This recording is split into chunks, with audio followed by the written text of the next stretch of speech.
السلام عليكم ورحمة الله تعالى وبركاته أحبائي في الله. اليوم غنبارطاجي معكم واحد الفيديو اللي في الحقيقة كيألم بزاف، وخاصة بالنسبة للناس الساكنة ديال دوار الشيحنة، وبالنسبة للناس اللي كان مسقط الرأس ديالهم في دوار الشيحنة كيما أنايا. أنا من مواليد هاد المكان اللي كتشاهدوا في الفيديو. دوزت تماك يعني أحسن وأجمل الذكريات مع العائلة والأحباب، مع الجدة ديالي والأب ديالي الله يرحمه والجدة ديالي الله يرحمها. يعني كانت أيام لا تعوض ولا تنسى أبدا. كنبارطاجي معكم تشوفوا يعني في العشر الأواخر د رمضان اش داروا الناس ديال دور الصفيح، الناس اللي مساكن ما عندهمش اللي ما عندهمش السكن اللائق، جابهم حتى العشر الأواخر د رمضان وخرج القرار بالهدم. هدموا الناس كاملين، يعني الناس اللي ما عندهمش الدار مسقفه يعني بالسيمه، وهذا حيدوا لهم الديور. كانوا الناس يعني اللي عشنا معاهم طيله ديال العمر ديالنا، الناس دوزنا معاهم احسن لحظات واجمل اوقات. الناس كانوا رافقونا في جميع المراحل الحياه ديالنا من صغرنا حتى لكبرنا. المهم البنات، نخليكم مع الفيديو، نخليكم مع اللقطات، نخليكم مع يعني المعاناة الناس اللي هدموا لهم ديورهم. فيديو مؤثر جدا جدا، وكنتمنى يعني الاهل ديالي والاحباب ديالي والجيران والناس اللي يعني والناس اللي حيدوهم من هذا المكان، يعني يبدلوه بمكان ما احسن، بحياة ما احسن، حياة افضل، حياة جميلة. كنتمنى لهم يعني كل السعادة. كنتمنى تدخل عليهم يعني الديور اللي غادي يعطيهم يدخلوا عليهم بواحد الفرحة وبواحد البهجة، تكون قدام الخير عليهم ان شاء الله.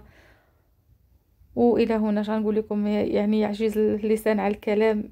كيبقى يعني داك المنظر اللي كتشوف فيه واحد البلاصه غنعاود نمشي ليها، يعني من هنا من واحد العام ولا هذا غنعاود نمشي ليها، وغادي نلقى الناس اللي كانوا معنا تماك ما بقاوش، الجيران اللي كانوا معنا تماك ما بقاوش. يعني غنمشي لديك المكان، غنعاود نمشي ليه لان الارض ديالنا كاينه تماك. يعني غادي نشوف غير اطلال، ما يبقى ما كاين حتى حاجه، كاين اطلال، يعني بحال شي مدينه ولا شي قريه جاها زلزال وتهدموا الديور كامله، بقى غير خراب، بقى غير البقايا ديال المنازل ديال الناس. شنقول لكم، الله يدير شي تاويل الخير، والله يصبر الناس، الله يكون معاهم. وكنتمنى لكم تبارطاجيو هذا الفيديو على اوسع نطاق، وشكرا لكم بزاف. وبالنسبه للبنات، هذا الفيديو، هذا المقطع ديال المنزل ديال الجده ديالي الله يرحمها، هذا هنا في الزادينه، انا ولا الاخوات ديالي ولا الاخ ديالي، حنا بربعه هنا في الزادينه، هنا فين كبرنا. حتى وصلنا لواحد يعني واحد العمر عاد مشينا للمدينه باش كملنا القرايه ديالنا. زعما الم كبير وحنا كنشوفوها كتهبط بهذه الطريقه. الله يصبر جميع افراد العائله.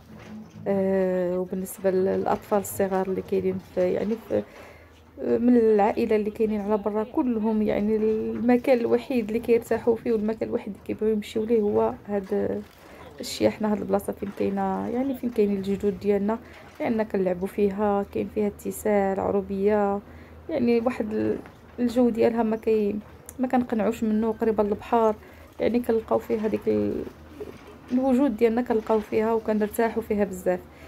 المهم انا درت هذا الفيديو ماشي على شي حاجه، درتو لي يبقى لي الذكرى العائله ديالي كامله، الكبير والصغير اللي دخل واحد النهار وبغى يشوف هذا غيلقى الفيديو، غيرجع للقناه ديالي وغيشوف الفيديو.